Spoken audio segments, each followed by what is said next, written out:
बिस्मिल्लाहिर्रहमानिर्रहीम। अस्सलाम वालेकुम डियर स्टूडेंट्स, कैसे हैं आप लोग? छुट्टियां एंजॉय हो रही हैं, पढ़ाई भी हो रही होगी, आई होप सो।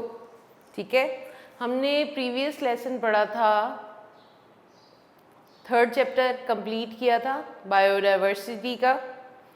थोड़ा सा रिकॉल करते हैं, बायोडाइवर्सिटी में हमने क्या क्या लेसन्स पढ़े थे about biodiversity, then classification, its aims, और उसके बाद taxonomic hierarchy, then scientific taxonomic hierarchy के साथ ही हमने बायोलॉजिकल क्लासिफिकेशन पढ़ी, ह्यूमन बींग्स की और पी प्लांट की।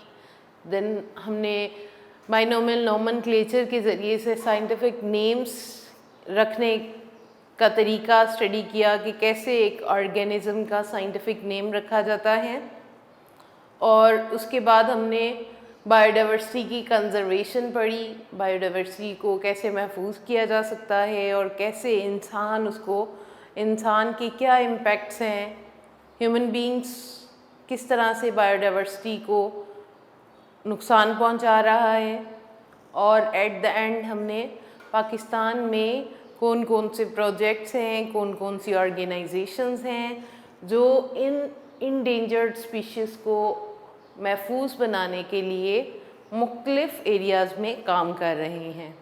ठीक है बच्चों, तो आज हमारा जो लेसन होगा that is going to start from chapter 4, that is named as cells and tissues. हम सेल्स और टिश्यूज़ के बारे में अर्लियर क्लासेस में भी और बायो में स्टार्ट में भी थोड़ा इंट्रोडक्शन ले चुके हैं। Cells, first of all cells को देखें तो सेल्स क्या हैं? All organisms are composed of cells. तमाम ऑर्गेनिज्म सेल से मिलकर बने हैं। आप ये देख लें कि तमाम ऑर्गेनिजम्स की बॉडी बेसिकली सेल से मिलकर बनी है। और हमने जब 5 किंगडम सिस्टम स्टडी किया था थर्ड चैप्टर में, तो हमने कहा था कि किसी भी ऑर्गेनिज्म को ऑर्गेनिज्म कहलाने के लिए शर्त ये है कि वो सेल से मिलकर बना हो।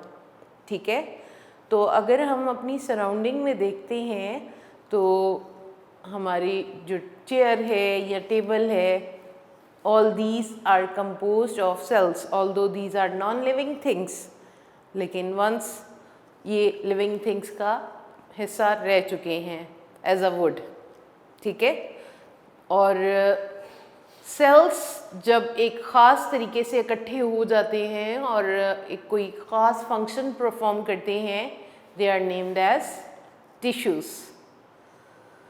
इस चैप्टर में बच्चों हम लोग सेल की स्ट्रक्चर, सेल के ऑर्गेनल्स और बहुत डिटेल से सेल के डिफरेंट फंक्शंस को स्टडी करेंगे और उसके साथ ही साथ में टिश्यूज़ को भी स्टडी करेंगे। डिफरेंट टाइप्स के टिश्यूज़ कौन कौन से ऑर्गन्स बनाते हैं और कैसे फंक्शन परफॉर्म करते हैं। सेल्स की स्टडी के लिए माइक्रोस्कोप बहुत ही इम्पॉर्टेंट है और हम ये देखेंगे कि माइक्रोस्कोप कब सबसे पहली बनाई गई थी। तो सेल को स्टडी करने के लिए सबसे पहले हम देखेंगे कि माइक्रोस्कोप की ज़रूरत पड़ती है। There is a term microscopy. What is microscopy?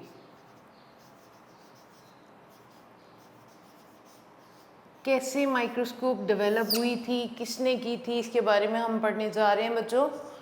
The use of microscope is named as microscope.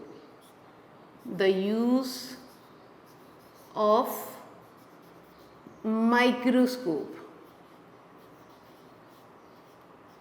is known as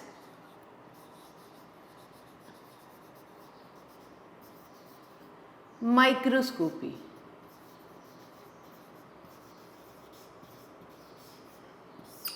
microscope का इस्तेमाल माइक्रोस्कोपी कहलाता है। और सबसे पहले माइक्रोस्कोप जिस साइंटिस्ट ने इंट्रोड्यूस करवाई थी, his name was Zacharias Jensen.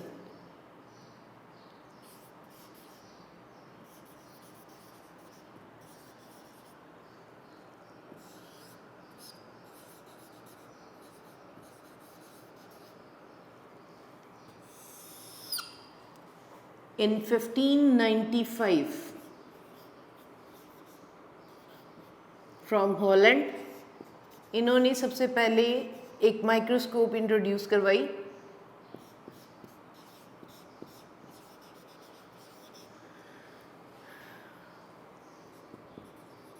Introduced first microscope. अब ये माइक्रोस्कोप अपनी सिंपलेस्ट फॉर्म में थी, बहुत कॉम्प्लेक्स फॉर्म में नहीं थी, सिंपलेस्ट फॉर्म में थी। Simply it was a tube just like this marker. जो ज़ेकेरियस जेनसन ने सबसे पहली माइक्रोस्कोप इंट्रोड्यूस करवाई बच्चों, it was just a tube, और इस एक ट्यूब के दोनों साइड्स पे लेंस लगे हुए थे। इसकी इस साइड पे भी लेंस लगे हुए थे और दूसरे एंड पे भी लेंस लगे हुए थे। एक ट्यूब थी और जिसकी दोनों साइड्स पे ख़ास किस्म के लेंसेज लगे हुए थे, और उन लेंसेज के ज़रिए से ज़ेकेरियस जेनसन ने जिस भी ऑब्जेक्ट को स्टडी किया वो उसको 3 टाइम्स से 9 टाइम्स उसका साइज़ इंक्रीज़ करके देख सका। लेंसेज में ख़ास पावर होती है जिससे कि उससे अपेरेंट साइज़ इंक्रीज़ हो जाता है, और इसकी जो मैग्नीफिकेशन थी, फर्स्ट माइक्रोस्कोप की मैग्नीफिकेशन सिर्फ और सिर्फ थी 3 टाइम्स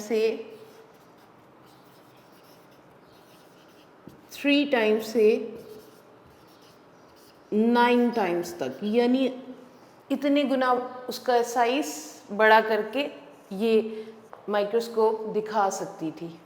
ये था स्टार्ट माइक्रोस्कोप का। फिर उसके बाद फर्दर इसमें इम्प्रूवमेंट आई, उसमें लेंसेज लगते चले गए और माइक्रोस्कोप्स डिफरेंट फॉर्म्स में डेवलप होती चली गई। बच्चों, माइक्रोस्कोप में हम 2 बहुत ही इम्पॉर्टेंट टर्म्स यूज़ करते हैं। फर्स्ट वन इज़ मैग्नीफिकेशन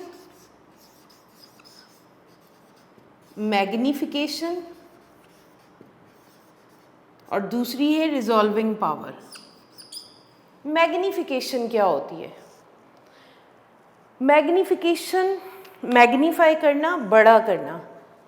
जो भी ऑब्जेक्ट, मैं यहाँ पर हर उस चीज़, उस मटेरियल को ऑब्जेक्ट भी कहूँगी और स्पेसिमेन भी कहूँगी जिसको हम माइक्रोस्कोप में स्टडी करेंगे। या ऑब्जेक्ट बोलेंगे या स्पेसिमेन, हर वो चीज़ जिसको हमने माइक्रोस्कोप में रख के स्टडी करना है। ठीक है, तो ऑब्जेक्ट का जो ओरिजिनल साइज़ है या जो अपेरेंट साइज़ है उसको जितने गुना बड़ा करके एक लेंस दिखाता है, ऑब्वियसली हम माइक्रोस्कोप में वो चीज़ें देख रहे हैं जो हमारी आंखें, हमारी नेकेड आई हमें नहीं दिखा सकती हैं। तो माइक्रोस्कोप से कैसे वो नज़र आएंगी? क्योंकि उसके अंदर जो लेंसेज हैं उसको, उसके साइज़ को बड़ा करके उसका इमेज दिखाएंगे हमें। ठीक है, तो मैग्नीफिकेशन क्या है? The apparent increase in the size. कितना इंक्रीज? ऑब्जेक्ट का जो भी अपेरेंट साइज है उससे कितने गुना उसको बड़ा करके लेंस दिखाता है, that is named as magnification. तो डेफिनेशन है इसकी, increase in the apparent size of the object is known as magnification. Increase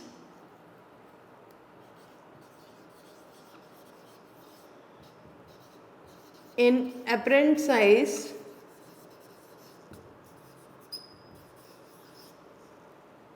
of an object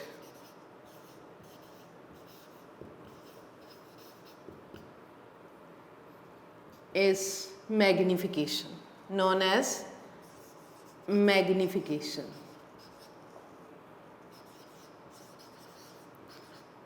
दोबारा सुन लें कि किसी भी ऑब्जेक्ट को जिसको हम देख रहे हैं उसके ओरिजिनल साइज़ या अपेरेंट साइज़ में जितना कोई लेंस उसको, उस साइज़ को इंक्रीज़ करके देखने में मदद करता है, तो वो increase in size is named as magnification.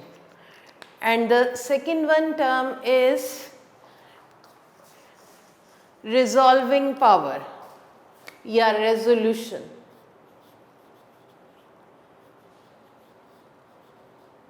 Resolving power, ये दो अहम टर्म्स हैं जो हम माइक्रोस्कोपी में बहुत ज़्यादा वर्ड्स यूज़ करते हैं.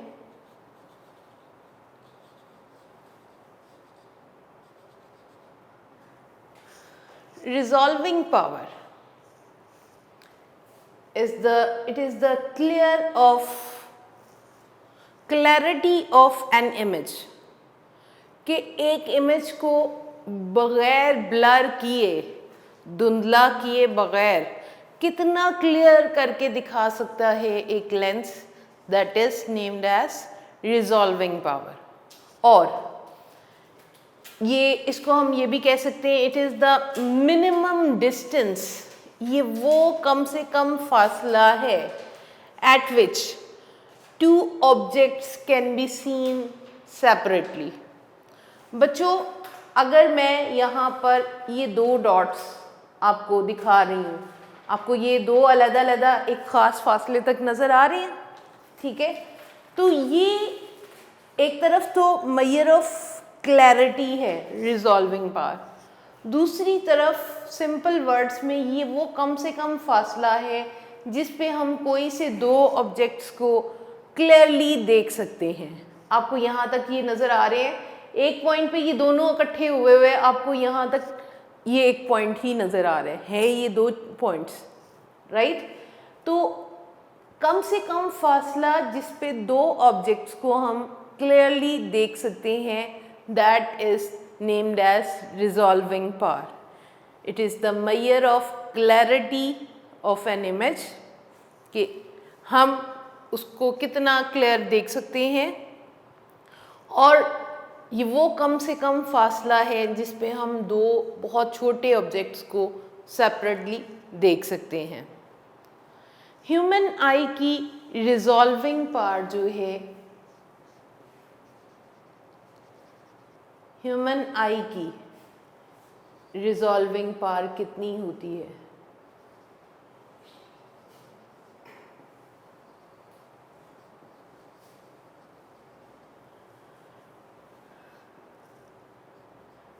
It is only 0.1 millimeter.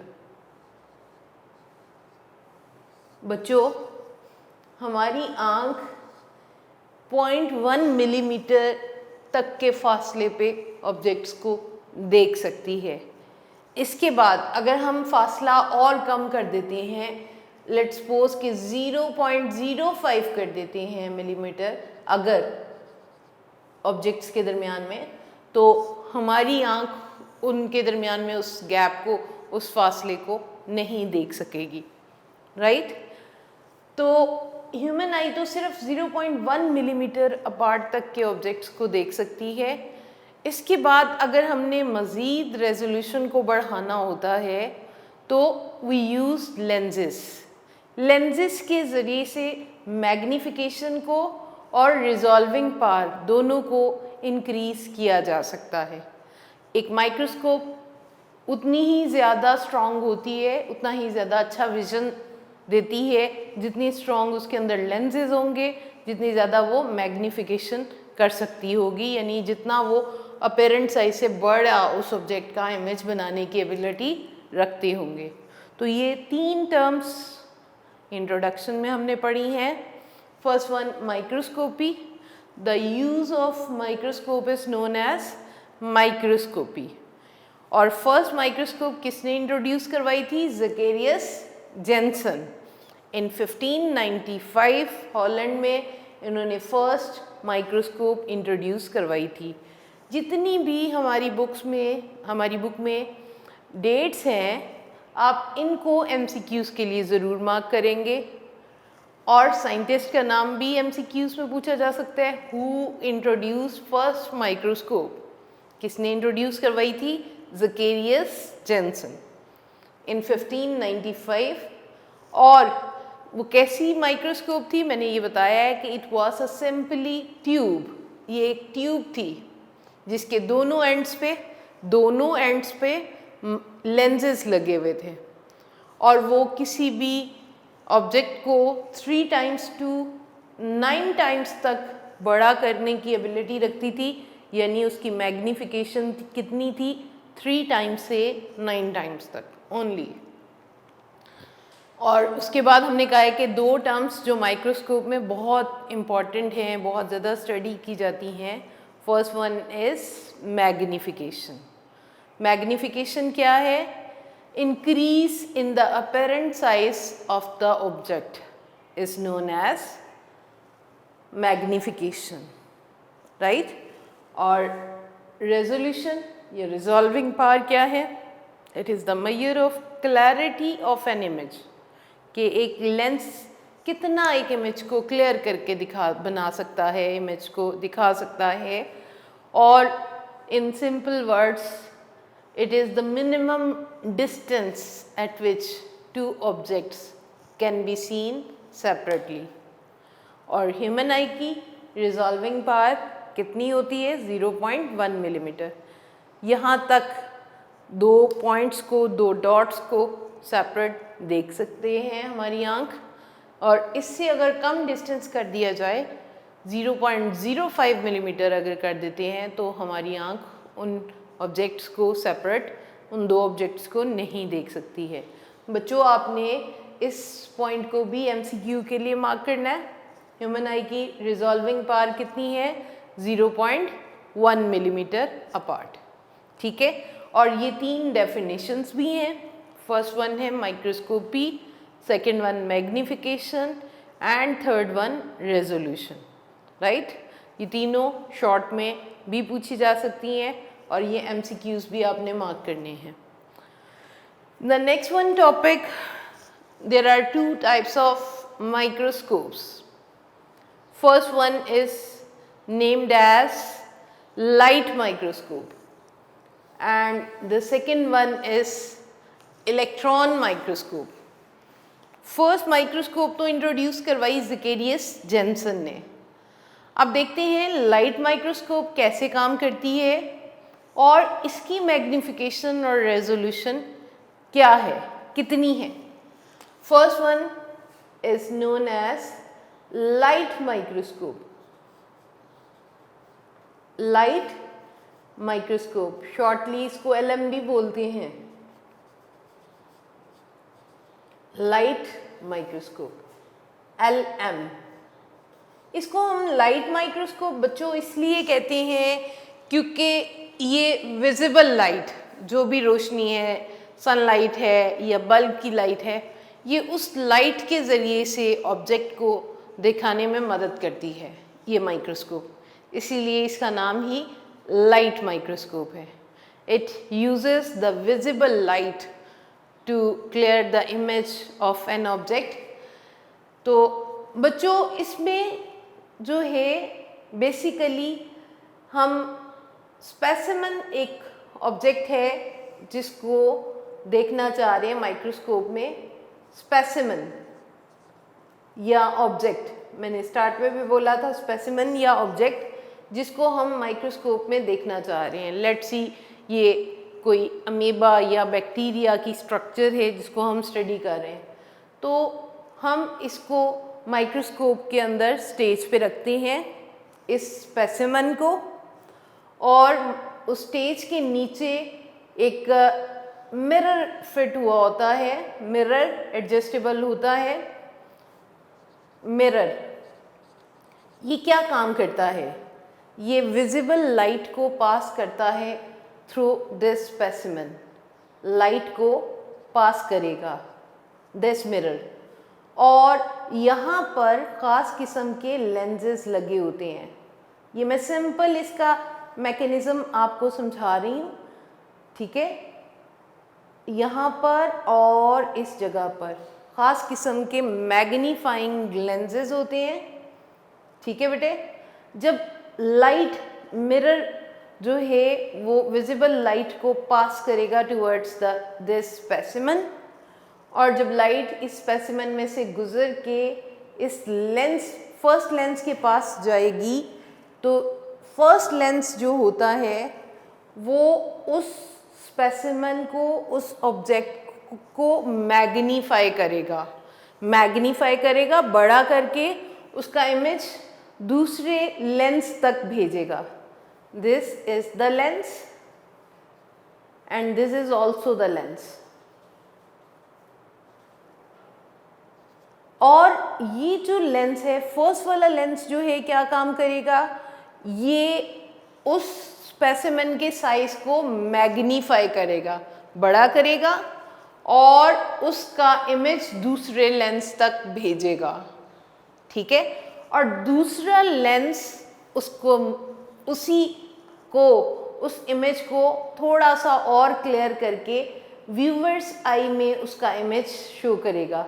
हम यहाँ पे अपनी आंख को इस लेंस के ऊपर सेट करते हैं और यहाँ से उसका इमेज देखते हैं।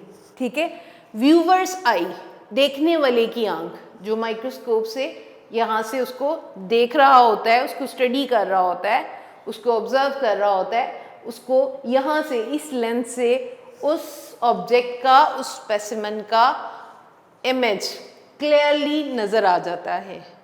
हम अपनी आंख से भी इस माइक्रोस्कोप से इमेज को देख सकते हैं या फिर हम फोटोग्राफिक फिल्म के ऊपर इसकी पिक्चर भी ले सकते हैं।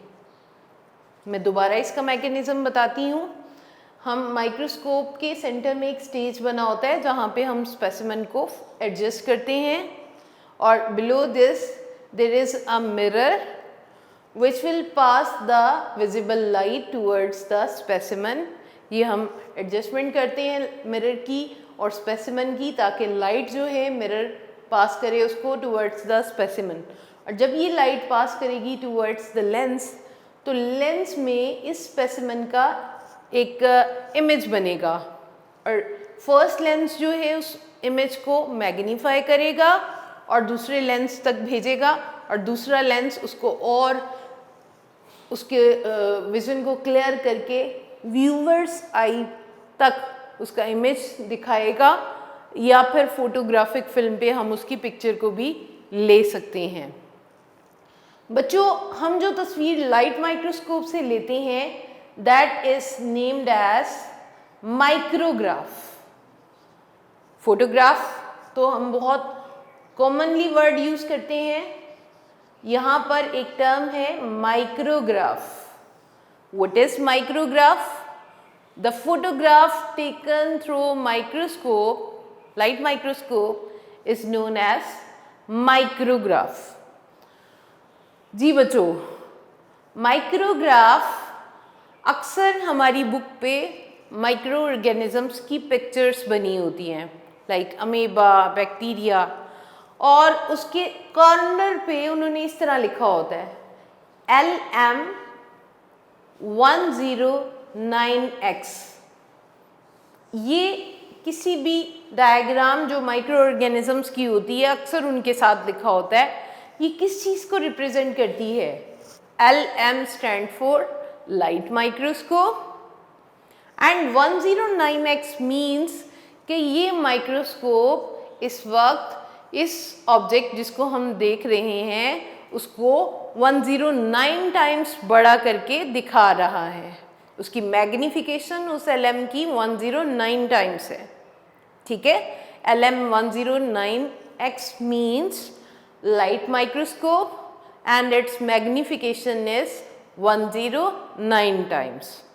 बच्चों, माइक्रोग्राफ हमने देख लिया कि माइक्रोग्राफ क्या है। द पिक्चर और photograph taken through microscope is known as micrograph. और माइक्रोस्कोपी और माइक्रोग्राफ में डिफरेंस दोनों टर्म्स में भी पूछा गया है। Very easy. अगर आप देखें माइक्रोस्कोपी क्या है, हमने प्रीवियसली अभी पढ़ा है थोड़ी देर पहले। The use of microscope is known as microscopy, while the picture or photograph taken through microscope is known as micrograph। ठीक है, ये भी डेफिनेशन मार्क करेंगे। माइक्रोग्राफ की भी एक बहुत ही छोटी सी और सिंपल डेफिनेशन है। अब हमने ये तो देख लिया कि लाइट माइक्रोस्कोप किस तरह से इमेज को दिखा रही है। अब ये देख लेते हैं कि इसकी लाइट माइक्रोस्कोप की मैग्निफिकेशन कितनी है। मैग्निफिकेशन ऑफ LM 1500x है बच्चों। Magnification of light microscope 1500x। It means कि ये किसी भी ऑब्जेक्ट को 1500 टाइम्स बड़ा करके दिखा सकती है। जितना उसका साइज है उससे 1500 गुना बड़ा करके हमारी आंख में उसका इमेज दिखा सकती है लाइट माइक्रोस्कोप। और इसकी रिजॉल्विंग पावर है बच्चों, जैसा कि हमने प्रीवियस ह्यूमन आई की रिजॉल्विंग पावर पढ़ी है 0.1 मिलीमीटर, तो LM की रिजॉल्विंग पावर है 0.2 micrometer. Micrometer is a smaller unit than the millimeters, और 0.2 माइक्रोमीटर तक इसकी रिजॉल्विंग पावर है। यहाँ तक ये इमेज को क्लैरिफाई करके दिखा सकता है। अब वो कहते हैं कि अगर माइक्रोमीटर को देखें तो 1 माइक्रोमीटर, साइड पे वो बता रहे हैं 1 micrometre is equal to 1/1000 millimetres. यानी 1 मिलीमीटर के अगर 1000 पार्ट्स किए जाएं तो जो 1000वां हिस्सा है दैट इज 1 माइक्रोमीटर। और लाइट माइक्रोस्कोप की जो रिजॉल्विंग पावर है दैट इज 0.2 माइक्रोमीटर। ये बी वैल्यूज MCQs के लिए भी आप अंडरलाइन कर लें फौरन। मैग्निफिकेशन ऑफ LM कितनी है? नॉर्मल जो है वो 1500x है, और रिजॉल्विंग पावर जो है दैट इज 0.2 माइक्रोमीटर। और माइक्रोमीटर मिलीमीटर से छोटा यूनिट है। Millimetres you can study on your scale. Centimetre से छोटा यूनिट है मिलीमीटर, ठीक है बच्चों। और micrometre is smaller than millimetres. अगर हम 1 मिलीमीटर के 1000 पार्ट्स करते हैं तो जो 1000 पार्ट होगा, 1000वां हिस्सा जो होगा वो इक्वल होगा 1/1000 millimetre is equal to 1/1 micrometre, right.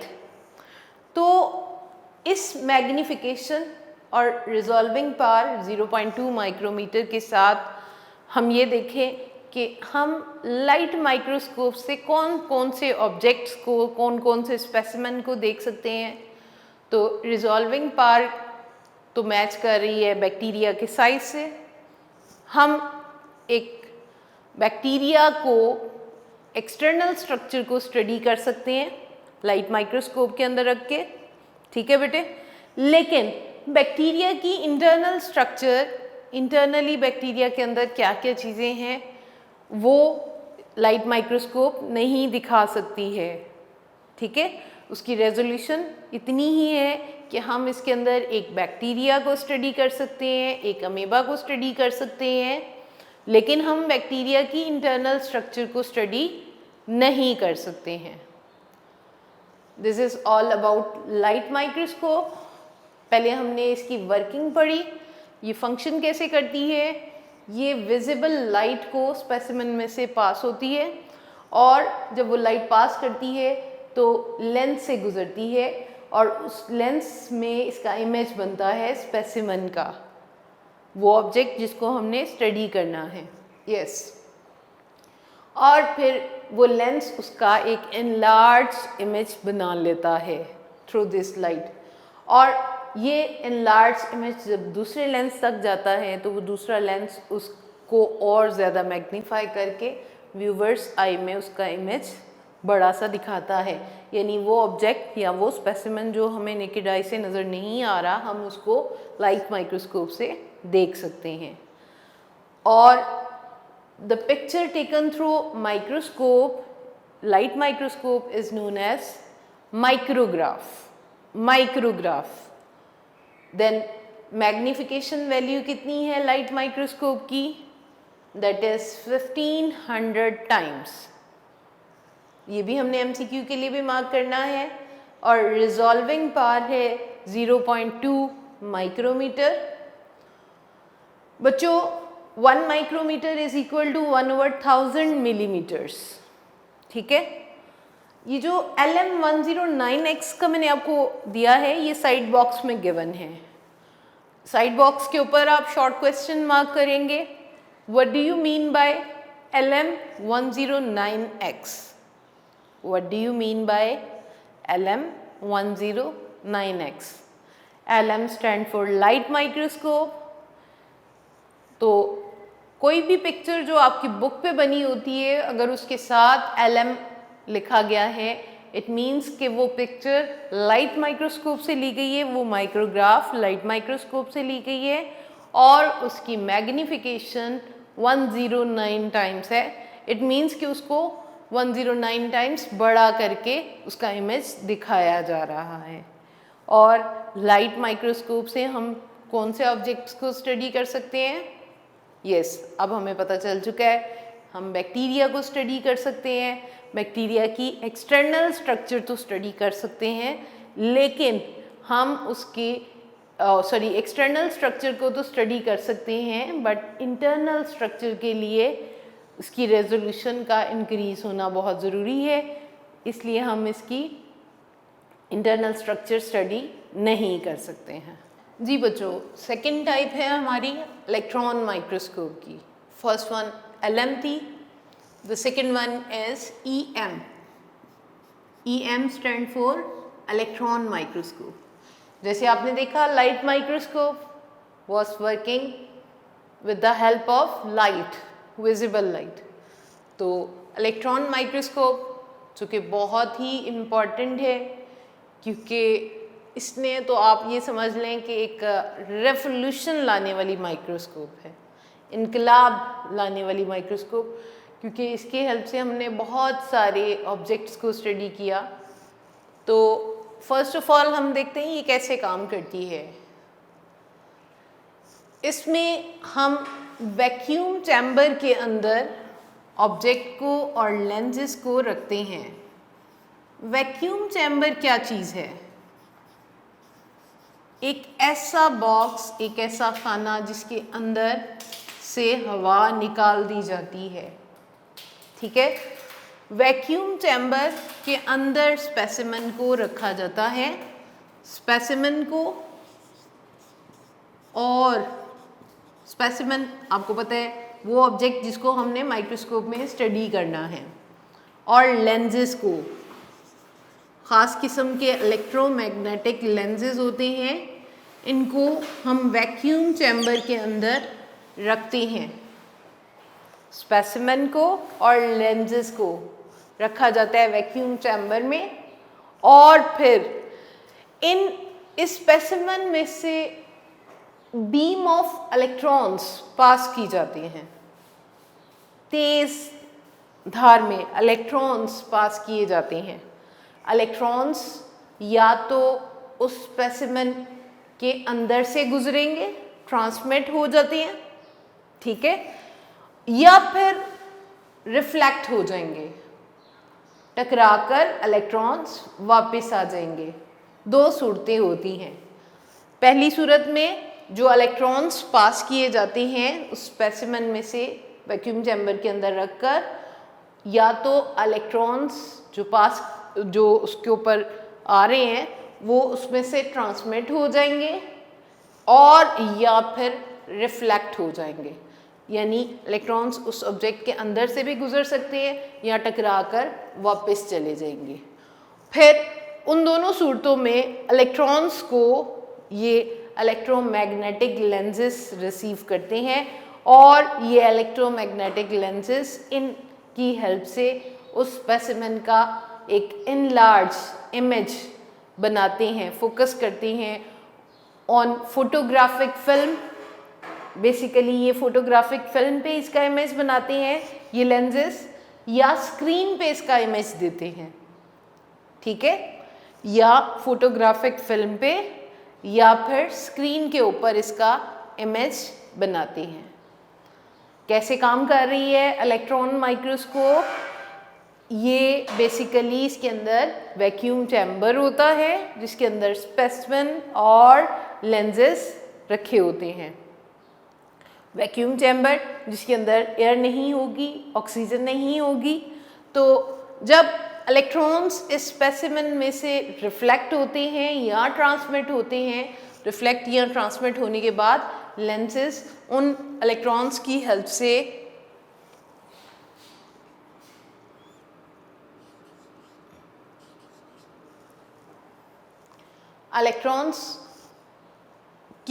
ये इलेक्ट्रोमैग्नेटिक लेंसेज जो हैं उसको मैग्नीफाई करेंगे, फोकस करेंगे ऑनटू फोटोग्राफिक फिल्म जिसके ऊपर उसका इमेज बनेगा और स्क्रीन के ऊपर उसका इमेज बन सकता है। कहते हैं कि ये जो माइक्रोस्कोप है, इलेक्ट्रॉन माइक्रोस्कोप, ये 1000 फोल्ड्स इम्प्रूव हुई है लाइट माइक्रोस्कोप से। जैसे कि शुरू में मैंने बताया कि ये रेवोल्यूशन ला चुकी है क्योंकि इसकी हेल्प से हम बहुत टाइनी ऑब्जेक्ट्स को भी देख रहे हैं। हम एक एटम को स्टडी कर सकते हैं, मॉलिक्यूल को स्टडी कर सकते हैं, एटम देन मॉलिक्यूल में हम प्रोटीन और डीएनए की स्ट्रक्चर को भी इन माइक्रोस्कोप इलेक्ट्रॉन माइक्रोस्कोप की मदद से स्टडी कर चुके हैं, प्रोटीन एंड डीएनए, राइट। उसके साथ ही साथ में सेल की मुकम्मल स्ट्रक्चर विद इट्स ऑर्गेनेल्स, कौन कौन सी स्ट्रक्चर्स सेल के अंदर पाई जा रही हैं, ये सब भी हम स्टडी कर चुके हैं इलेक्ट्रॉन माइक्रोस्कोप से। अगर हम इसकी रेजोल्यूशन को देखें और मैग्नीफिकेशन को देखें तो बहुत ही ज़्यादा है LM की निस्बत, मैग्नीफिकेशन ऑफ EM। वो थी बच्चों, आपको याद है ना, 1500 टाइम्स मैग्नीफिकेशन थी लाइट माइक्रोस्कोप की। अब इलेक्ट्रॉन माइक्रोस्कोप की मैग्नीफिकेशन है 2,50,000 times. This is the magnification of EM। आपको याद है जो सबसे पहली माइक्रोस्कोप ज़ेकेरियस जेनसन ने इंट्रोड्यूस करवाई थी, उसकी मैग्नीफिकेशन सिर्फ और सिर्फ 3 टाइम्स to 9 टाइम्स थी। तो इससे तो रेवोल्यूशन ऑब्वियसली आ ही जाएगा, आ ही चुका है, क्योंकि इसकी मैग्नीफिकेशन ये किसी भी ऑब्जेक्ट को 2,50,000 टाइम्स बड़ा करके उसका इमेज दिखाता है। इतना बड़ा हो जाता है कि उसको हम इजीली स्टडी कर पाते हैं। और इसकी रेजोल्यूशन है, रिजॉल्विंग पावर है इसकी, रेजोल्यूशन इज 0.2 नैनोमीटर। बच्चों नैनोमीटर जो है वो माइक्रोमीटर से भी स्मॉलर यूनिट है, 0.2 नैनोमीटर। और 1 नैनोमीटर जो है वो मिलीमीटर का 10 लाखवां हिस्सा है, इतना स्मॉलेस्ट है। और ये 0.2 नैनोमीटर तक रेजोल्विंग पावर रखता है इलेक्ट्रॉन माइक्रोस्कोप। आपने इन दोनों वैल्यूज़ को याद करना है, मार्क करना है MCQs के लिए। हमारी बुक में लाइट माइक्रोस्कोप की भी मैग्नीफिकेशन और रिजॉल्विंग पावर दी गई है और इलेक्ट्रॉन माइक्रोस्कोप की भी दी गई है। सो डोंट बी कंफ्यूज, अलग-अलग से याद रखना है आपने इसको। 2,50,000 टाइम्स इसकी मैग्नीफिकेशन है, जबकि इसकी रेजोल्यूशन है 0.2 नैनोमीटर, 0.2 नैनोमीटर। बच्चों ये 1000 टाइम्स इम्प्रूवमेंट है ओवर द लाइट माइक्रोस्कोप। जैसा कि मैंने बताया है कि एटम, मॉलिक्यूल्स लाइक प्रोटीन और डीएनए की स्ट्रक्चर को स्टडी कर सकते हैं बाय यूजिंग इलेक्ट्रॉन माइक्रोस्कोप, और उसके साथ ही साथ में सेल और ऑर्गेनेल्स को भी हम स्टडी कर सकते हैं। But there is the point, वो ये है कि इतना बड़ा रेवोल्यूशन लाने के बावजूद हम इलेक्ट्रॉन माइक्रोस्कोप से लिविंग प्रोसेस को स्टडी नहीं कर सकते हैं। उसकी क्या वजह है कि हम लिविंग प्रोसेस को स्टडी नहीं कर सकते हैं इलेक्ट्रॉन माइक्रोस्कोप में? स्टार्ट में मैंने आपको बताया है कि इसके अंदर एक वैक्यूम चैम्बर है जिसके अंदर ऑक्सीजन या एयर एवैक्यूएट कर दी गई है, निकाल दी गई है। तो लिविंग प्रोसेस या लाइफ को स्टडी करने के लिए उस जगह पे तो हवा का होना बहुत ज़रूरी है, as there is the vacuum chamber. So electron microscope के ज़रिए से हम लिविंग प्रोसेस को स्टडी नहीं कर सकते। लिविंग प्रोसेस से मुराद, अगर मैं एग्जांपल दूं कि हम स्टडी करना चाह रहे हैं कि अमीबा एक यूनिसेलुलर ऑर्गेनिज्म है और ये अपने सूडोपोडिया के ज़रिए से मूव करता है, तो सूडोपोडिया कैसे इसको मूवमेंट में हेल्प करते हैं, अगर हमने ये स्टडी करना है तो हम इलेक्ट्रॉन माइक्रोस्कोप यूज़ नहीं कर सकते हैं, क्योंकि उसमें वैक्यूम की वजह से लाइट प्रोसेस को हम ऑब्ज़र्व नहीं कर सकते हैं। ठीक है, तो लाइफ प्रोसेस को स्टडी करने के लिए हमें जितनी भी हेल्प हमें लाइट माइक्रोस्कोप से मिल सकती है उसी को यूज़ करेंगे। ये आपके साइड बॉक्स में दिया गए हैं इंफॉर्मेशन, इसके ऊपर आप क्वेश्चन लिखेंगे, why EM is not used to study the life processes. Life process को यूज़ करने, ऑब्ज़र्व करने के लिए हम इलेक्ट्रॉन माइक्रोस्कोप को यूज़ क्यों नहीं करते हैं? क्यों नहीं करते हैं? क्योंकि इसके अंदर स्पेसिमेन को हमने हेल्ड रखा होता है, हमने उसको वैक्यूम चैम्बर के अंदर रखा होता है जिसमें हवा नहीं है, इसलिए हम उसको उसके लाइफ प्रोसेस को स्टडी करने के लिए यूज़ नहीं कर सकते हैं। जी, तो हमने ये साइड बॉक्स मार्क कर लिए, हमने ये देख लिया कि इसकी वर्किंग कैसे होती है। एक वैक्यूम चैम्बर के अंदर स्पेसिमेन और लेंसेज को रखा जाता है और बीम ऑफ इलेक्ट्रॉन्स पास की जाती है थ्रू दिस स्पेसिमेन। या तो इलेक्ट्रॉन्स पास हो जाएंगे, ट्रांसमिट हो जाएंगे, या फिर रिफ्लेक्ट हो जाएंगे और फिर इमेज को फोटोग्राफिक फिल्म पे बनाएंगे। Now there are two types of EM. There are two types of electron microscope. First one type is named as TEM. TEM stand for transmission electron microscope. Transmission electron microscope.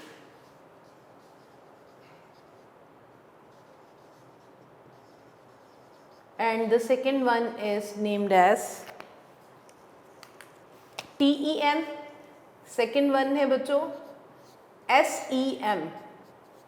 SEM stands for scanning electron microscope. Scanning electron microscope.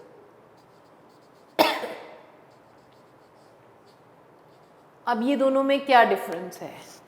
TEM and SEM, these are the two types of electron microscope. TEM, SEM. TEM stand for transmission electron microscope. ये कैसे काम करती है?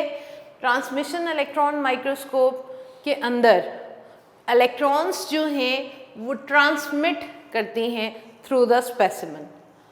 Electrons transmit, as the name indicating, transmit or pass through the object या specimen. Electrons जब अंदर तक पास कर जाएंगे, ट्रांसमिट होंगे, गुजरेंगे, तो ये इलेक्ट्रॉन माइक्रोस्कोप हमें उस ऑब्जेक्ट की इंटरनल स्ट्रक्चर दिखाने में हेल्प कर सकती है। हम इस माइक्रोस्कोप टेम के ज़रिए से इंटरनल स्ट्रक्चर स्टडी कर सकते हैं। उस ऑब्जेक्ट के अंदर क्या चीज़ें हैं उसको स्टडी कर सकते हैं। It helps to study internal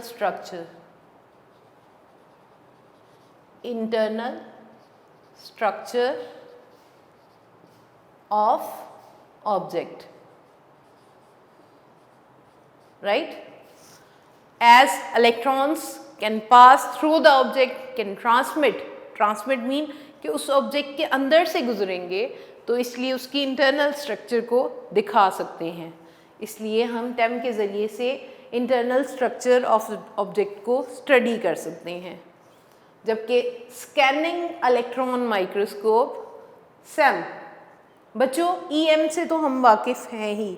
अब आपने टीईएम और एसईएम शॉर्ट फॉर्म और फुल फॉर्म्स के साथ इन दोनों का डिफरेंस याद रखना है। तो स्कैनिंग इलेक्ट्रॉन माइक्रोस्कोप क्या करेगी? इलेक्ट्रॉन्स रिफ्लेक्ट, इलेक्ट्रॉन्स टकराकर गुजर जाएंगे, वापस चले जाएंगे। Reflect through metal coated surface. Metal coated surface का क्या मतलब है कि हम उस ऑब्जेक्ट के ऊपर एक मेटल की कोटिंग कर देंगे। हम चाहते हैं कि इलेक्ट्रॉन्स पास ना करें, उसके अंदर से ना गुजरें, बल्कि उसकी सरफेस से टकराकर रिफ्लेक्ट हो जाएं। रिफ्लेक्ट करने के लिए हमने उस ऑब्जेक्ट को मेटल कोट कर लिया है, उसके ऊपर एक मेटल की तय चढ़ा दी है। उससे क्या होगा कि ऑब्जेक्ट में से जब इलेक्ट्रॉन्स टकराएंगे तो रिफ्लेक्ट होंगे थ्रू मेटल कोटेड सरफेस। तो ये क्या हेल्प करेगी? This type of electron microscope SEM helps to study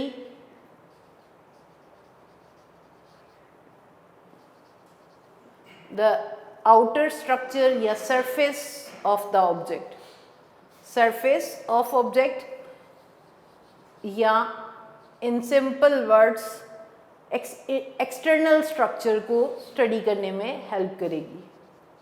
external structure of the object study करना है तो हम उसके लिए सेम यूज़ करेंगे।